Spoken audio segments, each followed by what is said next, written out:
Good evening, everybody, and welcome to Stat Check episode 142. This is the tip of the iceberg.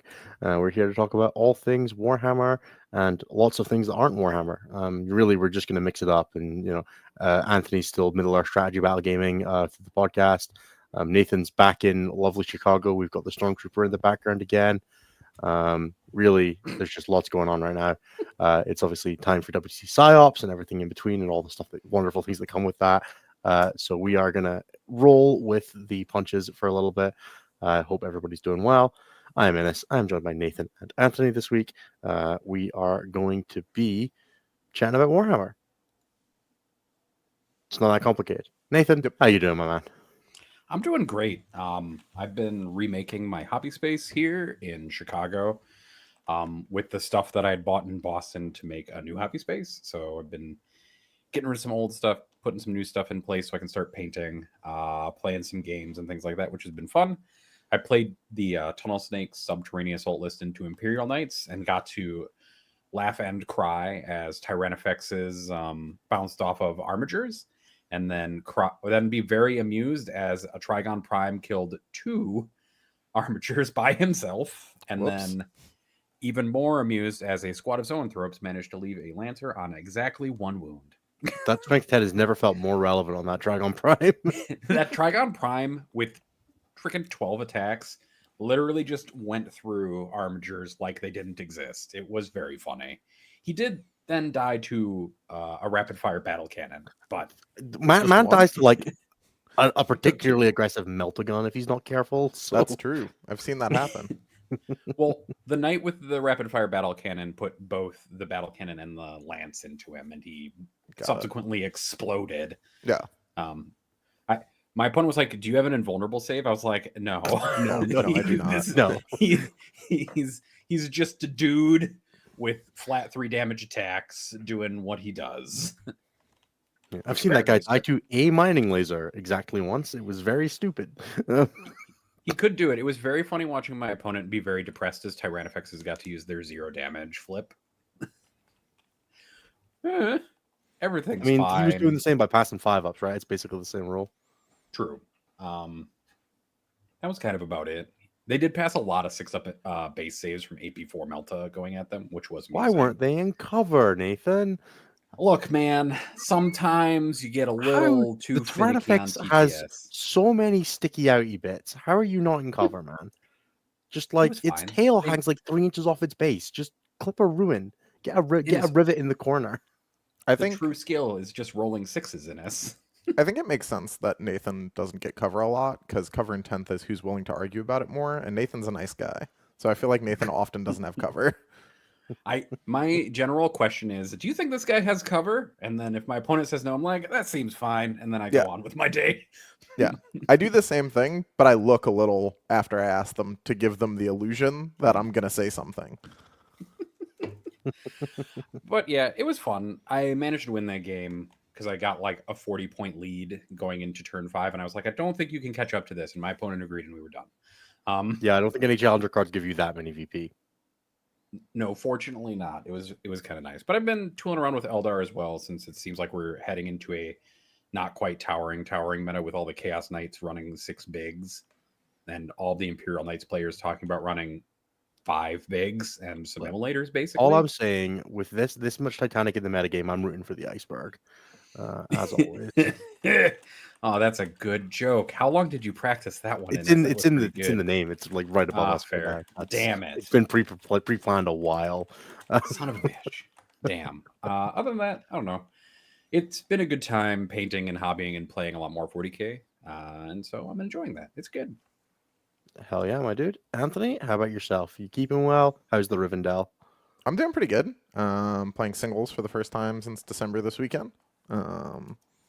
So, that'll be fun. We'll see how proud of you, buddy. We'll see how Rivendell stop that Elo decay. No. It's Middle Earth. Sorry, I should have been more clear. Should have been. No, I will not be stopping the Elo decay. For the first time, I think, since Elo's been out, I've decayed out of the top 100 finally. So, for the US anyway. So After our conversation last week, Anthony, I did go look to see if I could buy a Balrog. I literally went on the Games Workshop website and was like, "Do they have Balrogs in stock?" They are not currently in stock. you could definitely print one. Surely there are You would prints love that, aplenty of the young Balrog. Sure, but the Balrog's only like surprisingly like $70. It's one of those old Middle Earth models. Well, which I mean, means he's it's also like, you yeah, know, he's not huge. He's like he's like like- an armature size. he's like guy. this big.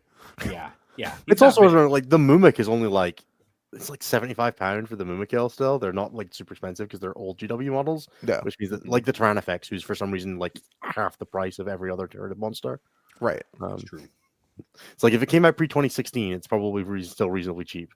It's just a weird fork of a GW's pricing model. Yeah. Okay, what are you playing in your Middle Earth tournament, Anthony? Rivendell. I Rivendell. wasn't joking last time. Yeah, That's no, the but- army that I'm Oh, playing. what's the army Oh, list? Go on. I'm playing a wild, aggressive skew. It is Glorfindel, Elrond, and Arwen all mounted, and then 17. I think it's 17. It might be 18. Rivendell Knights. And in that game, only a third of your army can have bows unless you play Rivendell, in which case the Knights skip the exception. So I ride around and shoot people until I'm tired of that, and then I run up and stab them. Usually that happens much earlier in the game than than is probably advisable, but bows in that game just take forever to kill things, and it's a game without a turn limit, so that's fine. You know, you can roll. Is like, this not the game like you have to like roll sixes to wound to just like do anything a lot of the time? Usually in shooting, like against something that's got like armor and a shield, you're rolling sixes to wound. So like you can do it without recourse, right? Because the orc does not have a bow, so it's quite good, but it gets boring after a while. And at which point then you run in and you hit people with the water horse spell and knock them over, and then you trample them to death with your horse. Good. So for context for everybody listening, that's what it sounds like to your family when you talk about 40k. Boom. So yeah, I'm gonna play some Rivendell this weekend. It'll be super fun. It'll be like my fourth, fifth in like games of it at all. It'll be fun. Fair enough. I look forward to seeing the championship belt I assume Middle Earth RTTs give out. I'm sure it's gonna be sick. A good buddy of mine's running the event. It's gonna be great. It'll be at Rogue State Games in Mahwah, New Jersey. If anyone wants to go, if you're near or local to there. So yeah, it should be fun. That's Good pretty much stuff. it. The rest is just WTC hell grind. How many games of 40k have you played this week, Anthony? Too many, more than I should, and somehow not enough. Yay! Yep. That's- It's incredible that that we seems can be awful. doing all the same things at the same time. Yeah. So to my end, I shoved Host of Ascension into a little GT in Scotland, Forth Valley. I went 5-0 with Host of Ascension. Host of Ascension's still good. It's great. I love my army. I've basically not changed it since November last year, besides like tweaking. And I feel like Anthony. It's really stupid. Except I've also taken out like 7 other tournaments to go and play and do well with other armies in the interim time because I get itchy feet if I stay on the same army for too long. But I'd still struggle to see a reason to not play Host of Ascension right now. It's great fun. I'm definitely not taking it to WTC. For any team out there, I'm 100% not taking Host of Ascension to WTC, and you should not worry about it at all. And everybody at this point, I still stand by. I feel like I've seen it repeat a few times where I'll see like a team go to like a team event and they'll have Host of Ascension for like some of the other national teams, and then they won't have it at the next one, and I'm like, I wonder what's happening there. And then they'll continue to not have it into the future. So I'm enjoying that part of it. That's been good fun. So yeah, what did I play against this weekend? I got to play against Thousand Suns, which was great fun. Triple Forge Fiend instead of Magnus, which for me specifically was god awful terrifying. I got to play against Emperor's Children. I got to play against Ultramarines Gladius. I got to play against Champions of Faith 30 Sacrosancts. Did not kill all 30 Sacrosancts. Did not even come close. I think there were seven or 8 left on the board on the one objective, but he wasn't scoring the objective because there were still like 30. There were like 30 neophytes on it too, so it was fine. And then in the final, I played against Tunnel Snakes. Yeah. So we canceled final day. I do enjoy doing that. Highlights include rapid ingressing to shoot a Maliceptor, it passing all of its 4 vulnerable saves. and then failing to kill the bike squad because, of course, it did. Why would it kill the bike squad? It's a Maleceptor; it doesn't do damage. I think the Maleceptor also bounced. At one point in that game, a Maleceptor bounced off an Acolyte squad, and then that Acolyte squad regened onto the middle objective, charged the Gargoyle squad, got heroic intervened by a Trigon, and then lived through the Trigon heroic intervention. That doesn't sound like how anything should work. That Cool. Trigons are just weird data sheets, dude. It's a lot of attacks hitting on 3s, rolling 1s, and he just rolled a bunch of 2s, and then a whole bunch of 1s to wound. Good old Tyranids. You can give them reliability, but you can't make their data sheets actually do anything. It's just not in their gene code. They used all their doing anything up last edition. So yeah, 5-0 with that. I've got to try the changes to the call ambush system. It was genuinely really awesome being able to like dynamically bring back whatever I wanted. I think I brought back every single option I could have except the 10-man Neophyte squad because that one stole 3 points for some reason. But being able to bring back Bikes, Gene Stealers, Acolytes, or 20-man Neophytes as the situation demanded gave me so much flexibility. I really enjoyed that aspect of it.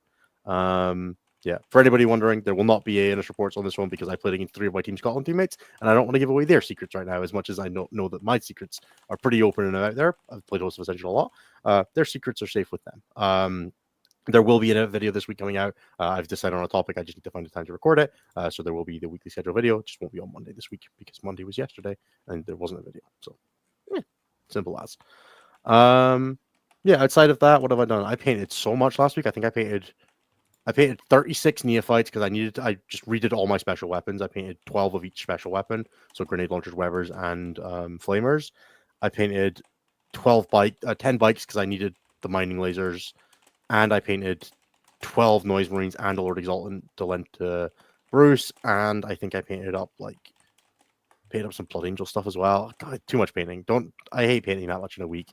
And just sit there and I'm like, God, this is the worst. I wish I could just paint for fun. Meanwhile, Anthony's standing there like painting? Cringe. Who painted your Lord of the Rings? The same person who's running the event that I'm going to. There you go. Nice. It's actually not painted yet. That's like a future project, but also got some new Magic stuff, which was nice. Got some of the new Final Fantasy cards. And started building up a nice little powerful deck with got the new Timna Chrome to try and play something up a bit more powerful. Nice. Yeah, having a good time. I found my Fanfi card as well. It's on the shelf behind me now. But I'm not going to go and grab it just now. But I was trying to show that off last week and couldn't find it, and I found it. Yeah, other than that, it's been a nice chill week. We're going to dive into some stats. Nathan, I assume you have everything to hand? I do in fact have everything to hand. Take us away, Mr. Statsdad. All right, let's talk about some win rates today. All right, so we're just going to talk about this last week. There were 11 events that we tracked for the purposes of stats. The top performing factions are a whole lot of chaos stuff. You're chaos.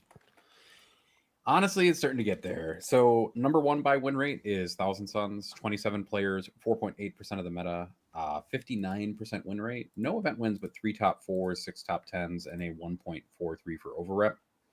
Second by win rate is Death Guard, 46 players, 8.1% of the meta. So, casually the most represented single faction in the game aside from Loyalist Space Marines. 57.2% win rate, 1 event win, 3 top 4s, 14 top 10s for a 0.84. Because it's the year of chaos, Grey Knights, of course, are in third place with less than 10 players, but 1.6% of the meta, 57% win rate, 1 top 4, which is their top 10 for a 1.43 overrep. And then, not to be underestimated, we got Leagues of Votann in fourth. 2.3% of the meta with 13 players, 56.8% win rate. No event wins, but 2 top 4s and 3 top 10s for a 1.98. And then Imperial Knights didn't win an event this weekend, but they did round out the top 5, 35 players, 6.2% of the meta, a 55.6% win rate, 7 top 4s, 12 top 10s for a 2.57 overrep. Casually throwing up the 2.5 overrep despite not being able to close it and basically get any event. Too much overrep. It's more overrep than any army should be allowed to have. True. Other event winners from the weekend are Tau Empire won an event with a 55.1% win rate, 1.38 overrep. Chaos Demons are the most winningest faction of the weekend with 26 players, a 53.6% win rate, 3 event wins, 4 top 4s, 9 top 10s, and a 1.98 overrep. And then World Leaders, 2 event wins, a 53.6% win rate, 2 top 4s, 4 top 10s for a 0.83. Chaos Space Marines won an event with a 53.3% win rate. Eldari won 2 events with a 52.8% win rate. North of them again. And then Space Marines won an event with a 47.4% win rate. That was 3 top 4s, Firestorm, 7 by the top way. 10s. Firestorm Salamanders. Let's go. I don't What a like hero. that. I don't like how that sounds. The fact that you just told me that is, I yeah. think it was like a 120 player tournament as well. So yeah, shout out. Well done. Shout out to to that person playing what most people would consider not a competitive faction, like detachment. And then I do have detachment data this week, so we can kind of dig into some stuff if we want. I'll look at it for the whole of the chapter approved 25 to 26 release. For Chaos Demons, who've been kind of the winningest overall, in the number 1 spot is, funnily enough, Scintillating Legion with its single player at on 100% win rate. I believe that they won an event one of these weekends.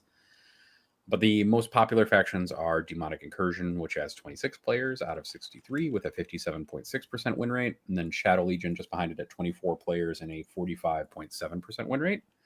I think most of the detachments in this have now won events over the last month or so. And people probably want to hear about Death Guard. Death Guard are mostly Virulent Victorum at 52 out of 107 players with a 52% win rate. Next behind them is Mortarian's Hammer with 22 players and a 62.7% win rate. And then Champions of Contagion just behind Mortarian's Hammer with 19 players out of 107 and a 51.9% win rate. None of their subfactions are below 50%. 3 of them are above 60. None? And one of them is above a 55, but not above a 60. Every single one of them are above 50% in this data set. So Death Guard, probably good. Maybe just a little, I don't know. Well, that doesn't sound accurate. I think Death Guard are actually terrible. No one should take them to any tournament, so I don't have to play against them ever. That's also fair, reasonable, and even honestly expected. This spreadsheet has gotten to the point where it's starting to freeze a little bit, everybody, because it is so large. Thousand Sons are the other recent book release. 45 out of 78 players for it are Grand Coven, which is the index detachment, with a 56.8%. There was one Hex Warp Thrall Band player with a 75%. The second most popular was Rubrikai with 15 and a 52.2. And then Warp Meld Pact with 11 out of 78 and a 55.3. Everyone's still printing their Zangors. Yep. And none of them are below 50 either, with an overall detachment win rate of 55.4% for CA25. Thousand Sins and Death Guard players deserve each other, and we should maybe just put them all in the same bracket at tournaments. How did World Leaders do? World Leaders overall have a 49.4% win rate. 77 players, mostly they're playing Berserker Warband, 52 of them, with a 49.3% win rate. And then Demonkin is the second most popular with 22 players and a 49.6% win rate. And then you have 2 people who played Gortrak Onslaught and 1 person who played Vessels of Wrath. What's their win rates, Nathan? A 46.2 for Gortrak and a 60% for Vessels of Wrath. Let's go, Vessels! All one of you? And then Yeah, that guy's having the one of best you. time. That guy's winning more than everyone else. And then we do have Subterranean Assault numbers in here. There were 20 out of 87 lists were Subterranean Assault. I'm surprised it was. I guess Raveners weren't out yet, technically. Yeah, it's the second most popular detachment, though, behind Invasion Fleet, that has 37 out of 87. And they won 51.9% of their games. So Subterranean Assault, actually the best populated sub detachment for Tyranids at the moment. Synaptic Nexus would be the most, but it only is 2 players with a 53.8% win rate, so not quite there. And then I guess we can look at Emperor's Children as well real quick, since people will probably can I guess? about it. Coteries above 50, nothing else is. Correct. Peerless is actually at 35.6% win rate. They are peerlessly bad, much like the flawed blades. They have no peers in that they're in the dump. Let's not go that far. We can go to Imperial Agents and we can find their peers at terribleness. Do Imperial Agents have a 35% winner or higher? They have a 20% win rate. See, not peers. They're peerless. If And for that's children what with a we're going full to extra do. game, full extra 3/4 of a game. Jesus. And then I won't lie, I'm never not surprised about how consistent Necrons are. Necrons Everything's have slightly above 50. Necrons have 2 detachments below 50, but there's one person in obeisance with a 25% win rate, and then 6 people in Canoptic Court with a 43.8. And the rest The are most all above popular 50, aren't they? The rest are all above 50, and one is above 55. Star Shatter with 26 players has a 58.7, and then Awakened Dynasty with 31 out of 73 players has a 53% win rate. So Necrons continuing to chug along like the champions that they are. Yeah. I don't know if anybody wants to hear about anything else. I'll keep the tab open if people want to super How are chat. Dreamcircles doing? Go on, give me the boost. Give me the boost I need. You want me to give you the boost? Yeah, well, All right. my stats won't be in the data because my event was only 22 players. So obviously, I want to see how it's looking without me. So there are 11 players in this set with a 36.5% win rate in us. There's one detachment above 50, and that is the one person who played Host of Ascension in this data set, and they have a 66.7% win rate. Hell yeah. The most popular is Biosanctic Brood Surge with a 26.7% win rate Yep. and 6 out of 11 players. Straight into my veins. Give me the. I'm getting so many buffs next slate. I hope you don't get any. When Biosanctic's good, it's wild. The worst. Yeah. Is it worse to play against than Host? I don't think so. I think It's just different, right? the number of people who are just like every time someone's just like, God, I fucking hate 6-inch Deep Strike. Fair. Reasonable. Biosanctic is the only army that's a melee army that's ever given me like the despair when I was playing against it. When I was playing against like Flufik Calicup, I was just like kind of confused the whole time and just like, just keeping up the walls and like patching the holes, keeping the water from getting in. But when I played against Spatho, I was like genuinely just like, what are you supposed to? This fucking sucks. This sucks so bad. I kill so it doesn't matter. It's fight on death. It doesn't matter when it dies, and it just makes it like it's got every shenanigan in the book. Yeah, it just makes you feel bad the whole time, you know. All right, Seth. Yeah, they should make Aberrants 2 res points so I can get 5 squads of them. 10 There man. you go. Yeah, 100%. 2 res points. I think that'd be fine. That was what it felt like before. Yeah, exactly. That's how we can get them back to their peak. That's how we can get back above a 50% win rate. Just change of the the Abominant's res to being +1 to hit. That would be very funny. Can I have a point of AP? I'll trade his res for a point of AP and a point of weapon skill. No. He can have a point of AP, but not the squad then. No. Just he can if he can hit on 2s and be AP 3. No. I didn't say he could hit on 2s. He can have a point of AP. No. You only get to pick one stat increase. I'm trading in a res. I want more than that. No. Okay, well then I'll keep the res. Sorry. All right. Orcs is been requested in chat, so we'll go over it very quickly. They have the dubious honor of having the lowest detachment win rate that I've seen so far. There are 42 players in Orcs at the moment. They have the lowest win rate, which is the Big Hunt, which has 2 players and a 16.7% win rate. Normally you see something that low with 1 person, but this time it's 2. Their most popular detachment is Warhorde with a 23 out of 42 players and a 45% win rate. And then the overall faction win rate is a 43.5. Nothing except for Warhorde is above 10, but every single detachment is represented. The most winningest one is Tactical Brigade with a single player who wins 60. And then Green Tide and Cult of Speed are above 50 at a 53.3 and a 52.5. Yeah. That's kind of it for Orcs. Sorry, everybody. Orcs having a bad day. Very sad was. I'm glad they got the nerfs, but maybe could have been a little less. I hate it. Warhorde is still a good army. Warhorde is particularly a good army in the context of like Knights, right? It's just not. It's real rough, I imagine, into like certain Death Guard builds. It's real rough into EC. T-Sons. Yeah, T-Sons. But everything's rough into T-Sons. That's not That's also true. That's not Orc's fault, right? Like, but they are good into the other. Sorry, do you have a defensive profile? Unfortunately, that gets interacted with poorly by Thousand Suns. Yeah, you don't have a feel no pain. Sorry, buddy. but being good into the other two, like, big things is good, right? Yeah, for sure. Guard has also been requested in chat. Sure. Astra Militarum have a 47.1% overall with 65 players in the current data set.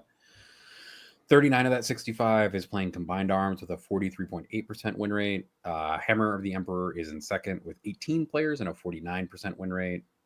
They have one person playing Bridgehead Strike to a 57.1, four playing Mechanized Assault to a 57.7, one person playing Recon to an 100% win rate, and two people playing the Siege Regiment for a 44.4. So, I'm pretty sure someone could tell me anything the Siege Regiment did, and I would just believe them blindly because I refuse to read it. that's fair. Ooh, how's And then Wrath of the Rock doing? That's my last Wrath one. of the Rock. Wrath of the Rock Has the most players for all of Dark Angels with 30 out of 48 Dark Angels players playing Wrath of the Rock for a combined of 43.4% win rate. All right, guys. Need to rock. Need to rock in. God damn it. And then somebody asked about Chaos Space Marines, so I'll just do it real fast. They've got a bad win rate in several of their detachments. Overall, Chaos Space Marines have 48 players and a 50.4 win rate. The most popular is Renegade Raiders with a 14 players and a 56.5. I'm willing to bet that's like 80% Noise Marines as well, right? Probably. Like, I mean, they all have them. If you're playing Renegades, congrats, you got the new kit. And then Creations and Pact-Bound Zealots both have 11 players with a 56.3% win rate for Pact-Bound and a 50.7 for Creations of Bile. Tread and Water. And then Fellhammer, Soulforged, and Veterans of the Long War are all sub 40 at 35.3, 39.6, and 38.1. And then there's one person playing Dread Talons to a 40. It's a hard life out there for Fellhammer believers. The gap in how good those detachments are for those win rates to be that close is insane. Like, Vets is such a good detachment in general. For it to be like, yeah, it's tracking about the same as Dread Talons is fucking hilarious. Yeah, unfortunately, Liam VSL's not playing it this week, so. True. Where's the new one? Where's the new one saying? Surely no Which one's one? played it. What is that? I don't even Cult know. of Cabal of Chaos It's or not, something? it's not there. There's not a single player playing it, but Yeah, sorry. that's it. That was the joke. Accurate. The joke was there's nothing. Yeah. Somebody asked about Sisters. It's called Cabal of Chaos. Yeah. So no one has played Cabal of Chaos at a GT yet. Mostly people are playing Hallowed Martyrs for Sisters right now. 11 out of 23 players with a 50.8% win rate for Sisters on that detachment. Otherwise, it's Champions of Faith with 6 and a 51.9. Bringers of Flame actually has a 61.5% win rate. It's just two people, though. That's then pretty Army good. of Faith and Penitent Host are 33.3 and 37.5% win rates, but with 1 and 2 players. So it's nothing, relatively speaking. And somebody will inevitably ask about Eldar. They're split across 3 detachments right now, which are Aspect Host, Seer Council, and War Host. Man, devoted to the Idiot, only 5 players. Still a 50% win rate. Aspect Host has a 52.7, Seer Council has a 47.1, and War Host has a 50.8, and that's out of 56 players. Devoted Idiot, you can still gaslight about half of Warhammer players into just not shooting you. Correct. You can still just use the psychic damage from like a month ago into convincing them not to do things. Or they gaslight their TOs into not using the update. You just spend a lot of time being like, you can do it? Do you want it? It's actually just entirely Wraith Lords now. It's just like, we have nothing else. Actually, fight first, Wraith Lords. Shuckman won an event last weekend with Warhost, so Eldar is still out there doing stuff. Eldar's still totally fine. They won 2 events last weekend. They're doing great. Yeah. I would love everyone to play Eldar at tournaments so that I can play against Eldar players. They went back to realizing they can fire and fade. No! No! Oh god, the other players have realized they don't have to interact with you. They were playing this game where you could interact with them, and now they're not going to interact with you. Fuck. Yeah. Every time I play, Aspect Host I know bad. it's not. Yeah. I know it's not like a real, like, I know it's not the best thing you can do in Eldar as well, but every time I have to play against somebody who's like, oh yeah, and then I'll untrouted truth my Baharoth to teleport him after I do my mortal wounds, I'm like, I hate you and I hate everything you stand for and you shouldn't be allowed to do this. Please stop it. It's just, every time it happens, I'm just like, yeah, this is the worst, and you're the worst person for thinking that this is okay, and I hate you all. Or maybe they don't think it's okay and they're just doing it anyway. I don't care. If you're doing it, you think it's okay. You That's think not it's true. compelling enough to be playing it instead of a bear detachment because you think a Seer Council's a real army, and that sickens me to my core. Yeah, Seer Council just is Ulthway for 10th edition. That's true. That's real life. Damn. Look, I just play Aspect Host for rerolls to be happy. That's all I do. It's just Aspect Seer Host for Council is rerolls.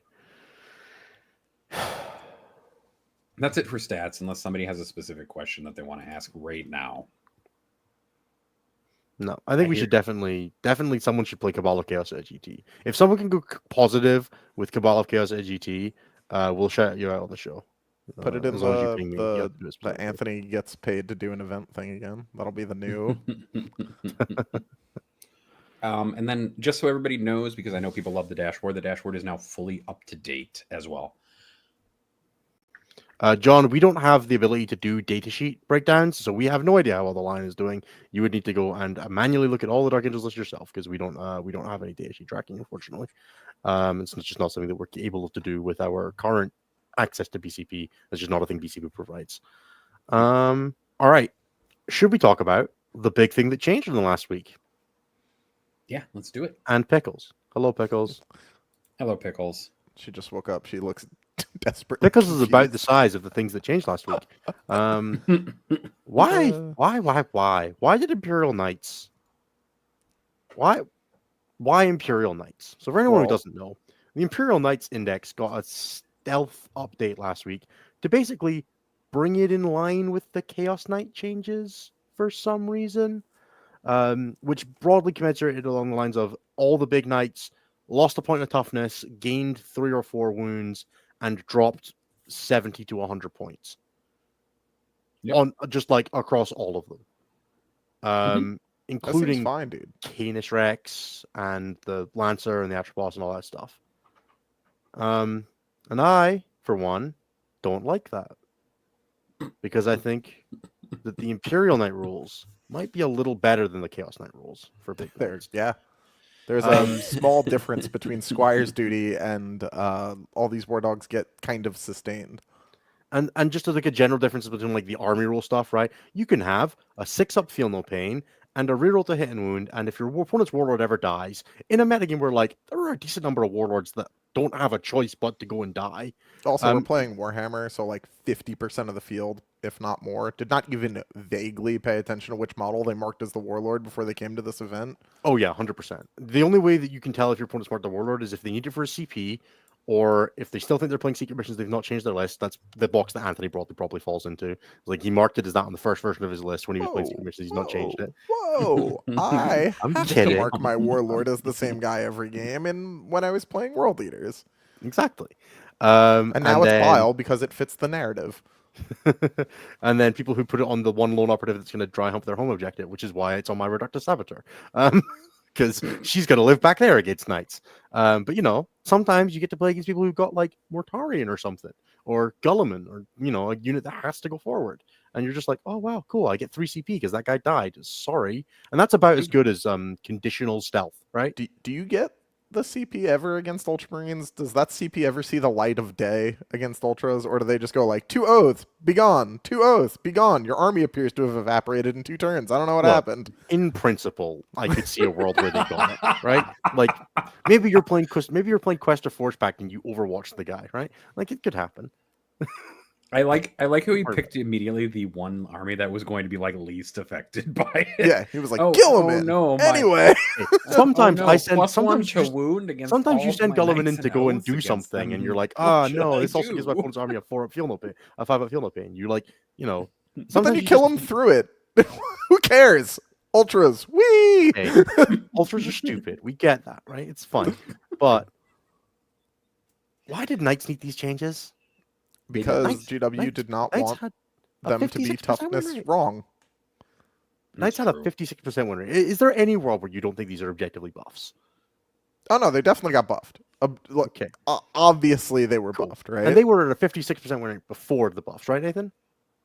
Yeah, roughly. Yeah. Cool. Now, agnostic to whether or not Anthony thinks he's going to lose to them, because Anthony doesn't think he can lose to anything with a That's toughness characteristic higher than 10. That's not true.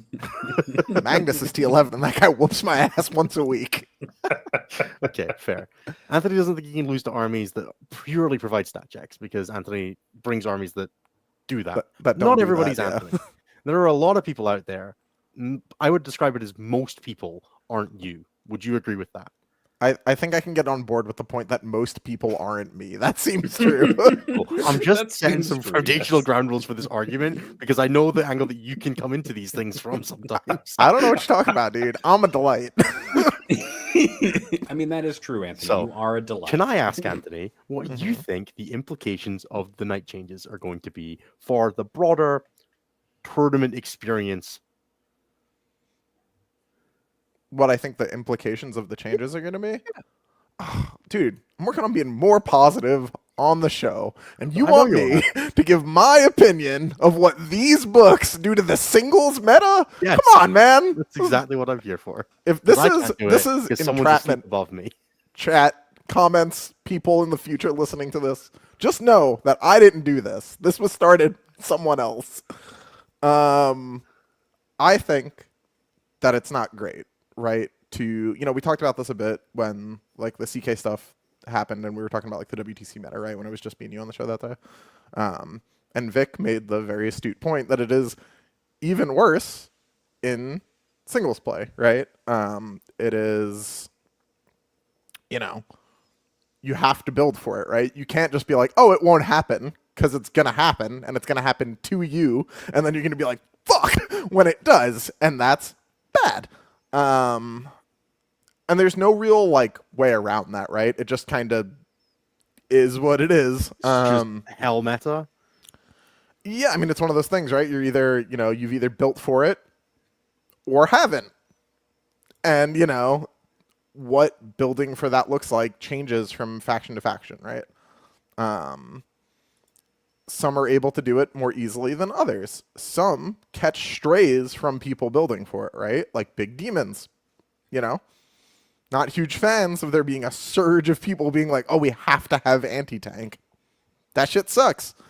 I don't think it's a good thing, right? Like, I think that in general, I would, not be a huge fan of this happening. Yeah, to Ruben's point, GK are, get a pretty outsized impact from this, right? That's not a las cannon faction, that's a heavy psi cannon faction. Their ability to kill bigs involves hammers and melee. Which granted, hurts. That shit fucking stings, but it's not great. So yeah, I mean they definitely didn't have to do it the way that they did it for particularly IK, right? CK has a detachment that's built for you to take bigs in, so you feel it a little more egregiously there, because like the thing that is too cheap is now being like pushed on you.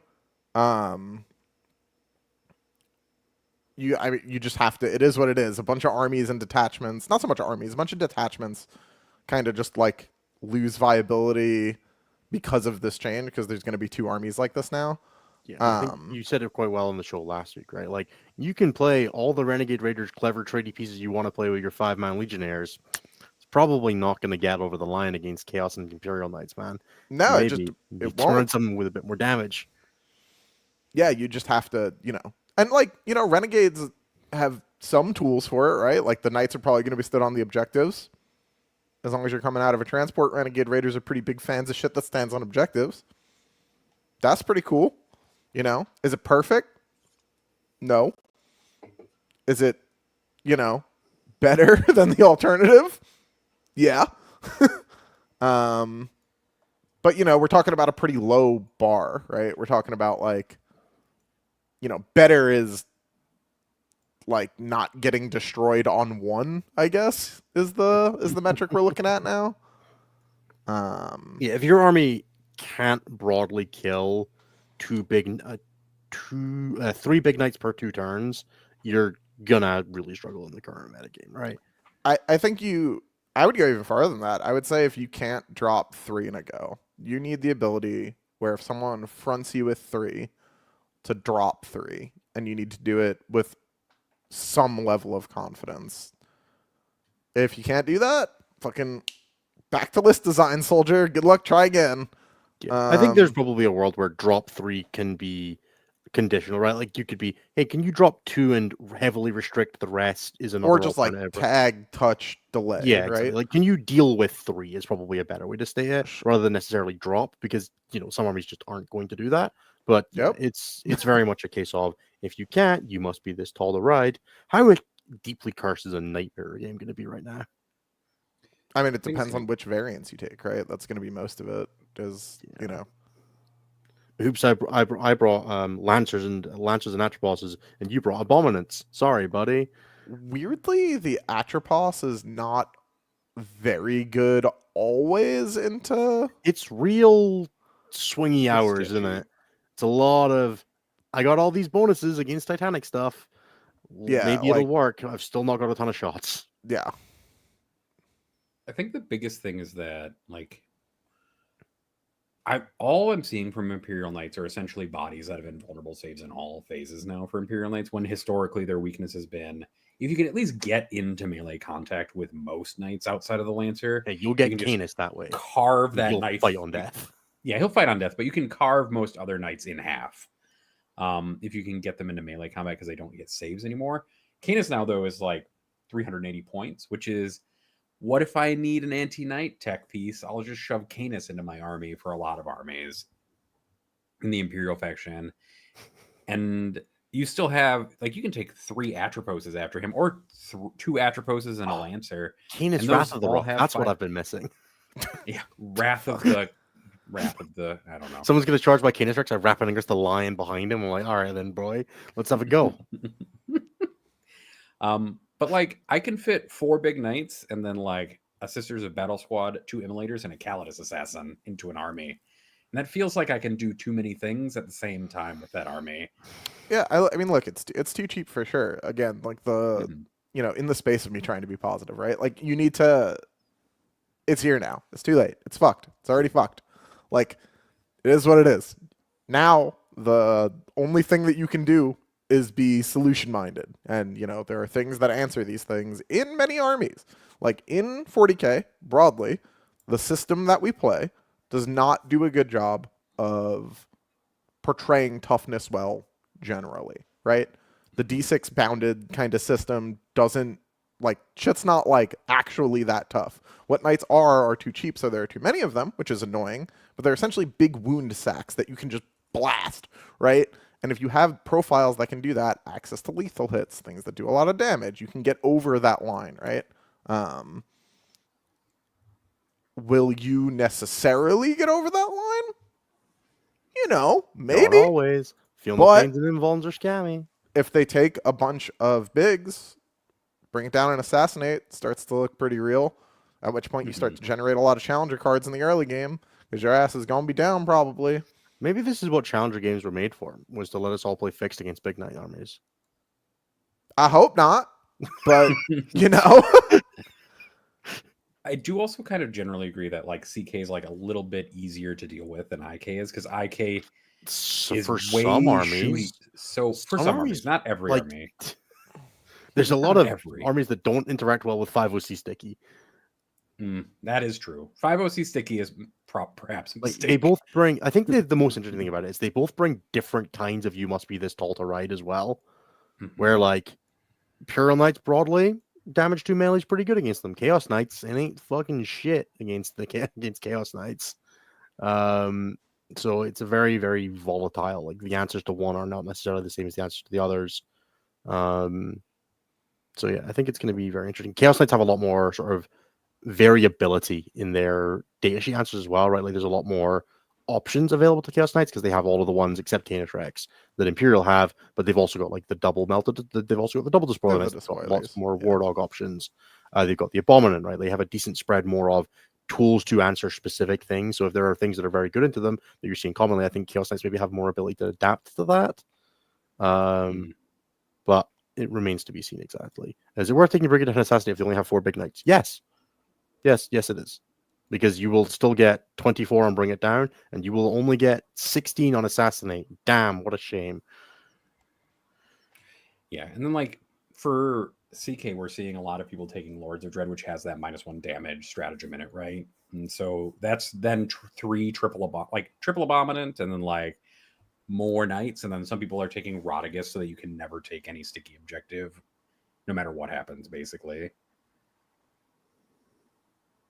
Which is a vibe. Yep.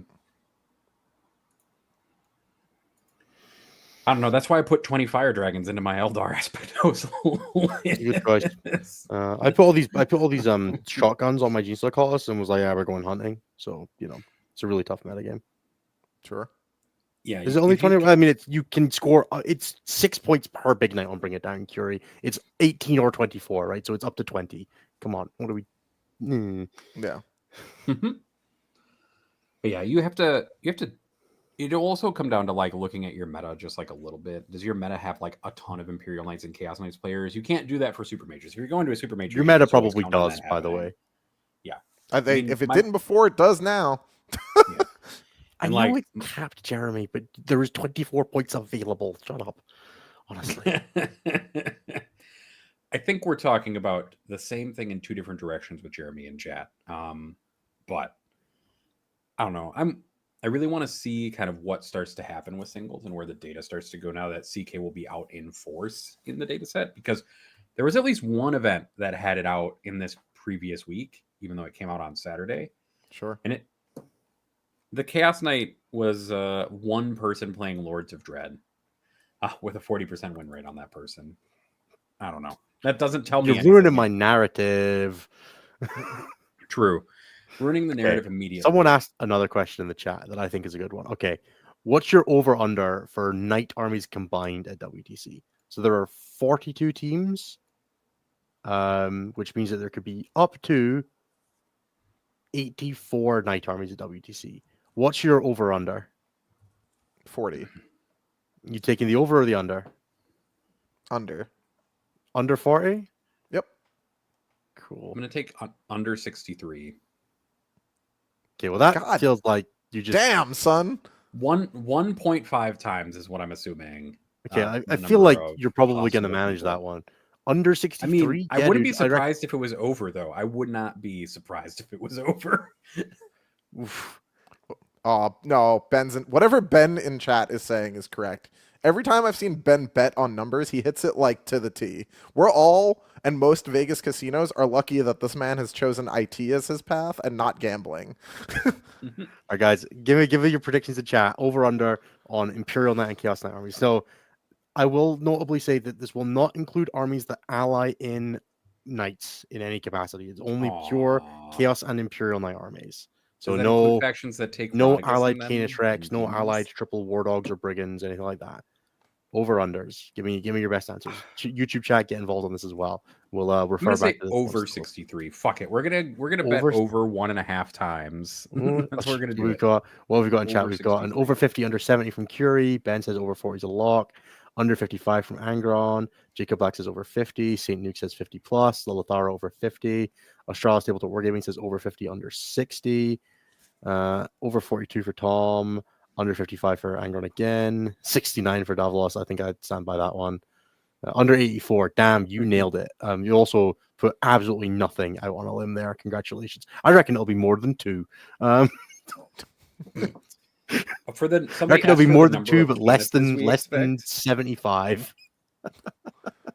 I expect every team will have Canis taken on it, every single one. That's just my.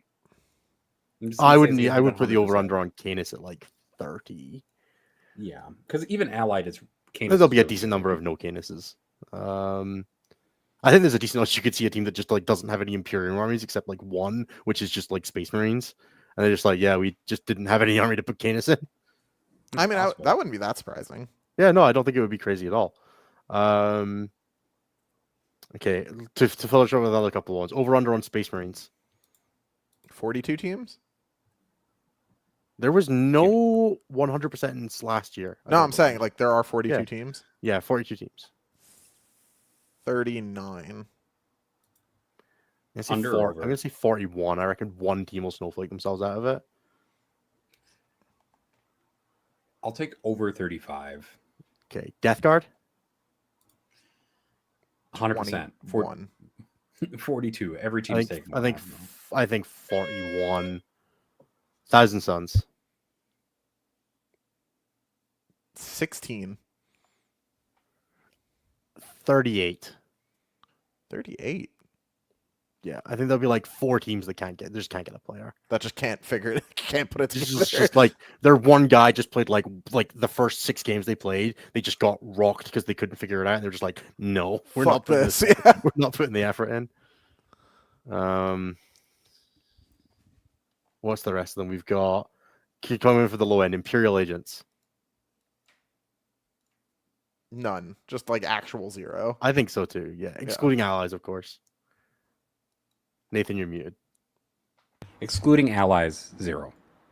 Okay. GSE. Just Innis. There's just no gonna way. be There's Innis. surely no way. I like Just Ennis. Just Ennis is good. What else? What else is an interesting fact to think about? Drakari. Just Scary. I think it'll be like six Drakari. That's fair. Yeah, something like that. I wouldn't be surprised if Germany took it. Yeah, for sure. Okay, I think that'll settle my gamblers thing. We'll have to We'll come come back and have a back. look. Obviously, we'll be doing some proper stuff on the WTC when it comes out, including some movement on the end of the Matrix front, which we're almost ready to announce, which will probably be coming next week. For those of you who When got are confused. WTC lists due? By the way? List lock is like a week today, and then rules lock is a week today. Lists are 3 weeks today, something like that, or 3 weeks yesterday, something like that. It's the 13th. So Space Wolves won't sneak in because their pre-order goes up this week. Space Wolves, I believe, are in because their book's been out for ages and we've had the points. Okay. But I'm not actually Not that anybody's going to take Space Wolves necessarily. I'm not 100% sure, which you can probably read into as being like, hey, we're not actually looking at Space Wolves that hard. But I wouldn't do that. It's obviously a psyop. Everything's a Always. psyop. Wolves got voted in. Wolves got voted in. Run number 3. Okay. I'm going to announce a quick competition because it's time to do that. So I have a ticket for the Celtic Cup in Scotland. Let me grab the details that I'm going to be giving away to a patron because we can do that. So let me grab the details. Blah, blah, blah. Vent for a second, Nathan. Oh, vent for a second. Or vamp, whatever. You do whatever you want. Oh, sure. Don't let me tell you what to do. Jeremy just sent me the math on explaining 4-up variants to people and how fun it is, and I don't think that's great.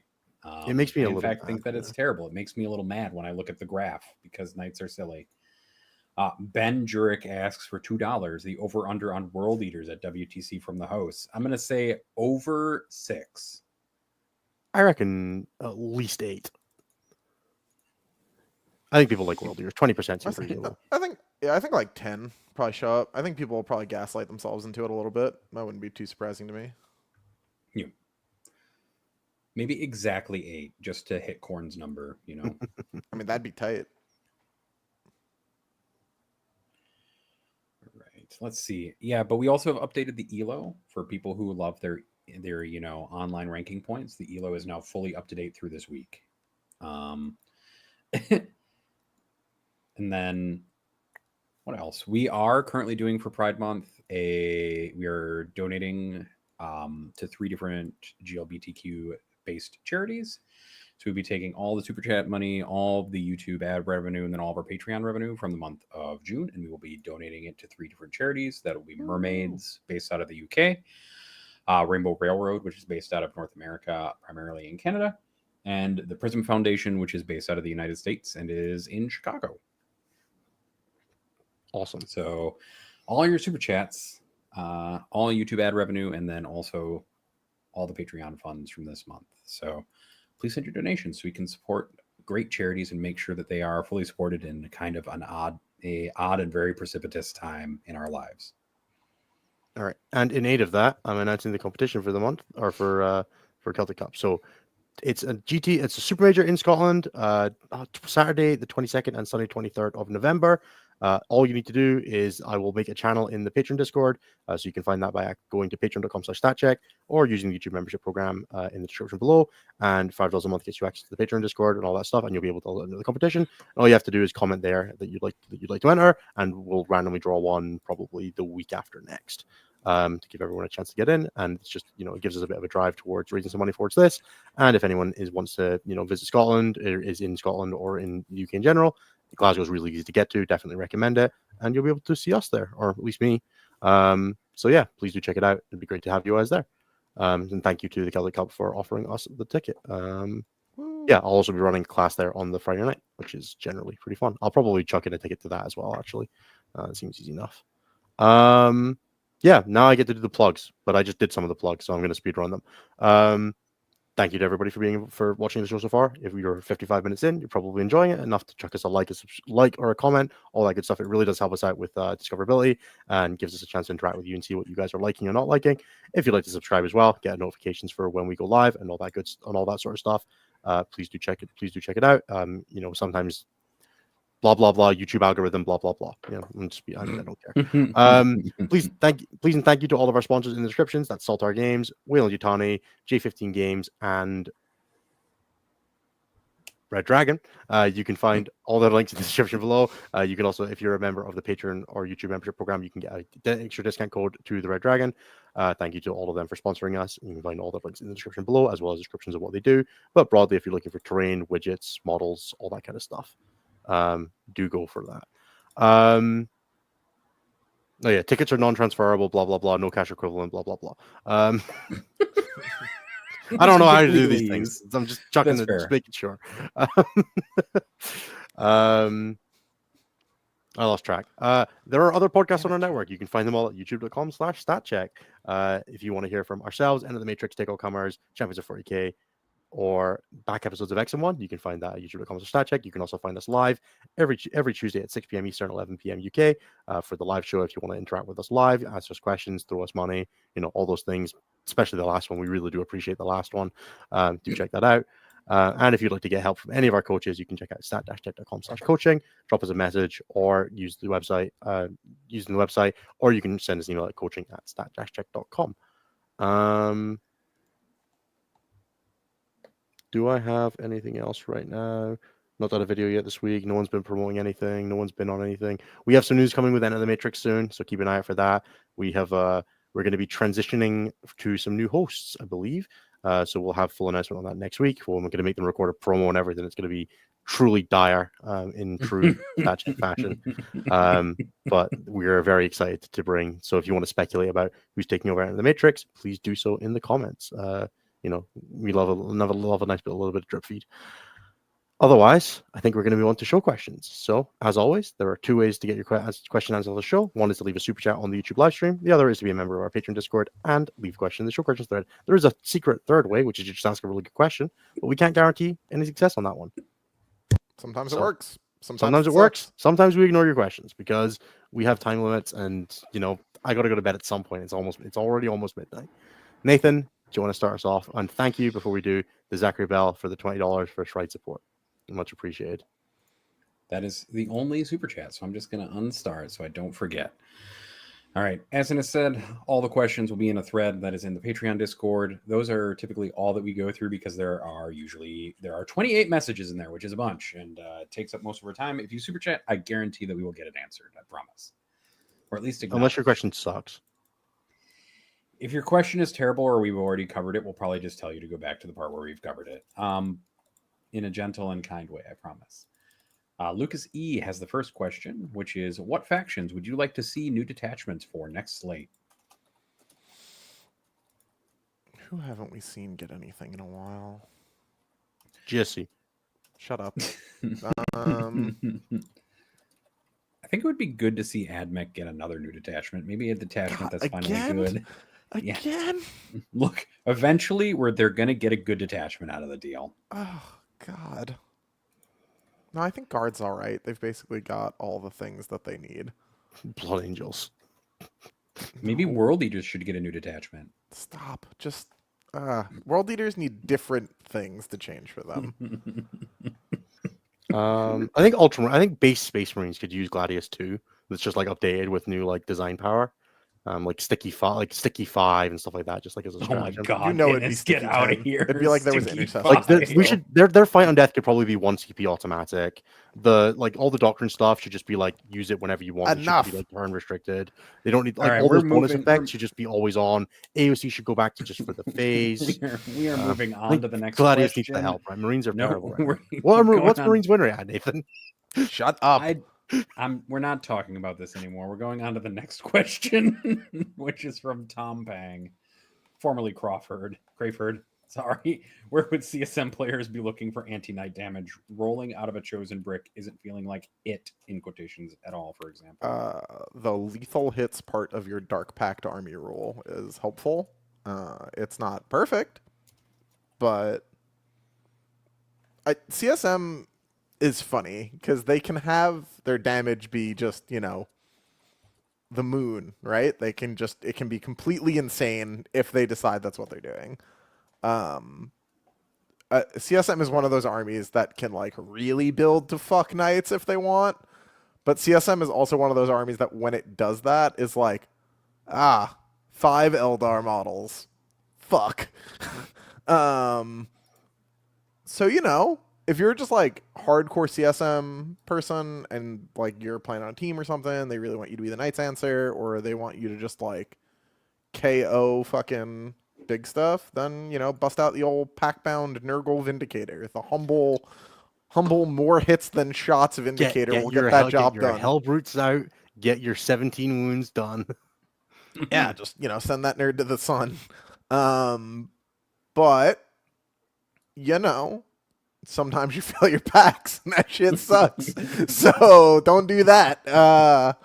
Suddenly real sketchy against Chaos Knights, right? Don't they have like -2 to leadership auras and stuff? Just don't be in that. Just back up a Don't bit. be within 9 inches at any time. Don't be in combat. Fucking stop it. Yeah, don't. I mean, Abaddon doesn't need to pass his pact to kill a big boy, but He's leadership 5 anyway. You'll be fine. that's true. He's also got an icon in his chosen squad, so he'll be all right. True. But yeah, something like that. You'll get it done. Discos are the most buff data sheet that doesn't matter of 10th. Disco's got what Possessed deserved, and they're still good, but not amazing. They're fine. They're It worth turns out running that sometimes. that base size is still just really hard on a melee profile. Look, I have 3 of these fine gentlemen sat next to me. That One looks day, that looks like a flawed host to me. yeah, that's what happened. I had 3 of them. These were some of the first models that I played with. These models proudly had a losing record at back-to-back tournaments. But they're pretty good. They're okay. They're not bad. Like Vashar's been buffed 3 times and he's still just fine. Like He's not even that good in the Knights. Sure does average 15 damage. He does. His detachment does fuck up a big thing though. Like a Forge Fiend Vashtor boosted situation can really throw it down. But Is it even that much better than just like shooting a Forge Fiend that's Nurgle next to Abaddon and Paxbound though? I think so because it like also rerolls hits, but it wounds on 2s. Sure. That's pretty good. Beats That's wounded true. on 5s. It does. It does. All right, Ben gave us $2 super chat that just said, "Please pet pickles." Oh, she's over here now. She did not like that. Did you hear her yell? Yes. No. Dang. All right. John the King Potato asks, Canis Rex in Custodes, spuds or sauce? Also, It's better than all every aboard- Custodes data sheet, so I mean, in Fair. Solar, it's funny. Like, it's not nothing, right? he's Like, probably not better than 2 Caladiuses, right? That just doesn't seem right. you don't replace the Caladiuses, you replace the shit pack of dreads that you take at the end. No, I right? meant when like Lions. Oh, yeah, no, I don't think so. Canis is good You know in who's- Knights. Outside of Knights, He's good as an ally too. You He's know who'd be really fine. good at that solar spearhead list? My new friend here, Plop. He'd be great at that. And then is Talons. I reckon Plop could probably go 3 and 2 with his Solar Spirit list. It's not I a problem for his agree. army. Plop definitely can. And then are we all aboard the Talons train now? Is the second question from John. I think the degree to which Talons sorts the T-Suns matchup is often exaggerated. It certainly keeps you a little more extra still dead. It helps, but if they kill the sisters, it seems rough. Bogoats aren't psychic. They have every other keyword, but Yeah, that too. That ain't great. they should give Rubric Flamer psychic. I think that would be just to make Nah. sure that like people can get Philippines against them. I think it'd be fun. There's some other knock-on effects Don't worry, associated. don't worry about the Rhino stuff and the +9 range stuff. And They the should just make those dev. Olympic characters. Yeah, I know it's awful. That's I just no think they good- should put no Dark good way to- Technomancers back in the game. I think that's the solution to this problem, is we just put Dark Technos and Firing Deck back into Drukhari, and we just let it ride. I think so. In 7th edition, there was a rule where if you fired torrent weapons at transports, you damage the guys inside as well. Yeah! That's awesome! Like that. And like, That's while I don't appreciate amazing. the implication for thousands doing it to me, I would certainly like to do it to thousands. As Yeah. long as the T-Suns Rhinos stay without firing deck, I think it's okay. I think they should have to not have firing deck. Yeah, because the dust might blow out. You can't. Look, you can't have rules as written on Warp Melt Pact and rules as intended on Rhinos. It's just not fair. I mean, that is obviously a Thousand Suns privilege. All right, let's keep. What going. a union that army has. Very skill-based, Alex, DC. Alex H asks, people have said that 9th is in some ways a superior rule set to 10th. What needs to happen to 10th to make it more like 9th? A criticism on 10th is that it is built on improper core concepts. The bones of the game are wrong. When people say bones, what do you think they mean specifically? As the core rules for 9th read incredibly similar to 10th, to my big dumb brain anyway, is the meat of the game in what goes into and what doesn't go into the data sheets. I mean, so in 9th, when you would play the game, you had to memorize about 10 strats per army. And every once in a while, a niche situation would happen, and you'd go, hey, do you have a strat that makes this not work? And then you and your opponent have a conversation like adults, and you both go look. It takes about 15 seconds to resolve. In 10th, you have to know every fucking unit that sees the tables, datasheet rules, and keywords on all their fucking weapons. And if at any point you skip or miss one, like the blast keyword sometimes you get shot in melee when you're not meant to supposed to, and that loses you the game out of left fucking field if you're Yeah, that not happened last super on edition top of it. too. I don't think that's that big a deal, personally. I think that the widespread, the actually having to know the everything is an issue. But for like people. units had datasheet rules last edition as well. It's not Not new. the same. They did though. All the No, stuff there we was way played- less. I don't feel like there was. Maybe If that's they just- did, it was like they have sustained. It was like this unit has exploding sixes, and we'd be like, "Whoa!" Now that shit's just like up in the tagline on the weapon, and they have a datasheet rule that would have been a stratagem. I think the things that when I think about that, I think about stuff like tactical versus fixed versus Oh, yeah. the old I mean, way that- of playing secondaries. I think of things like the way pylons, consolidations, and charge moves work being Yeah. fundamentally, I don't want to say bad, but awkward to resolve and requiring a large degree of trust me, bro. And I think that the 9th handled that better, but not perfectly, because there Yeah. were problems with 9th edition's Mhm. duration as well, where like 8th and 9th, or like particularly 8th edition's combat phase was like an archaic, and then I tell you the three things, I invoke the 3 magic words, the thing that you hate, Anthony, where you're like, and I invoke the words of, and I'm an inch behind the wall, and I'm immune to hate that combat. shit, Except that worked, and it was just, I'm immune to shooting, right? That was kind of 8th editions, and then Yeah. 9th had like a bit of that, but not as much, and 10th has broadly removed it, but not entirely. But like 8th had a lot of like, and I invoked the magic words that says you're tri-pointed, and now the game is over on turn 2. Yeah. I like, mean, I a lot think like it's the main thing to me from my enjoyment level, right? Because I don't care about the data sheet thing, right? Like the data sheet thing to me is just whatever, because I'm just going to memorize them because I don't interact with my hobbies in a healthy fashion. The like where my enjoyment of the game trips up is kind of the stuff that, again, we talked about like last time, where, you know, it's the stress of tactical, where they add, you know, the game, frankly, when you're playing it at a high enough skill level, has enough variance built into it to be frustrating already. Adding tactical to that did not help, right? You know, the concept of a devastating wound. You Remember when know, mortal wounds were rare? I like. I was thinking about this just kind of like apropos of nothing when I was listening to the Art of War Down Under podcast about Wrath of the Rock, and uh, Adam mentioned was talking about the lion's auras, and it was like, and lion's got his uppy diary, and he's got his rear wants to hit a wound, and then he's also got that like 4 up kill the pain one that you'll sometimes sit in. And then I went back and I was like, I played a 5 round event with a lion last weekend. I spent 23 of 25 turns in the 4 up kill the pain aura yep, because every single opponent I played against had the capacity to put at least 10 mortal wounds on me in their turn. yeah. Just like out of nowhere between tank shot grenade and like any unit that had a rule that Dude, did that. we shit our pants when through a dice gate, Zoans would do D3+3. Yep. And now that's just like a tank shock. There are so many mortals in the game right now. I think that is a fundamental, just like one of the reasons that durability feels so out of whack is that some armies just like did not just like annihilate you with mortal wounds. You know, like like even just stuff like Wraith Flyer mortals, charge mortals on JPIs, right? Like it's just like there's such an excess of it where you could reasonably expect like a jump pack intercessor squad and Blood Angels to do 6 damage to anything in the game before it rolls an attack. Yeah. Between grenade plus tank, between Yeah. grenade plus charge mortals for 90 points. 90 points, yeah.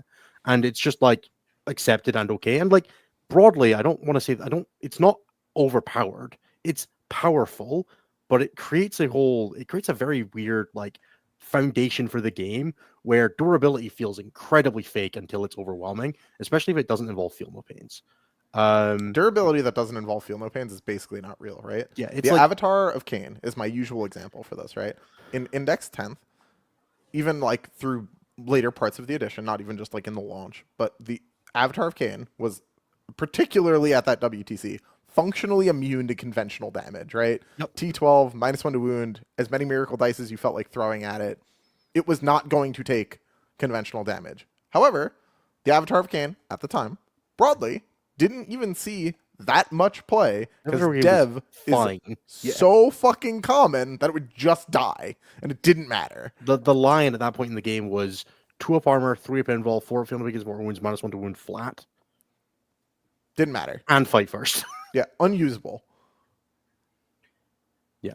And I think there's a lot of that going around. And I think that when I think about the bones of the edition, like I think how common grenade plus tank shock plus like datasheet rule that does D3+3 mortal wounds or 2 mortal wounds or 4 Sure. mortal wounds Yeah, is just like common, available, easily accessible, and it skews defensive profiles where people are talking about just like I was having a conversation with someone about maliceptors and like, yeah, maliceptors outside of invasion fleet are just explode on contact with Yep. anything.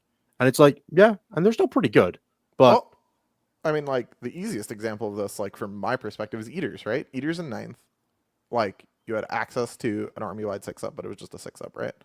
And even then, it was just against mortals. There was, like, a 5-up against mortals or something, and, like, the rest was just, like, you know, good luck.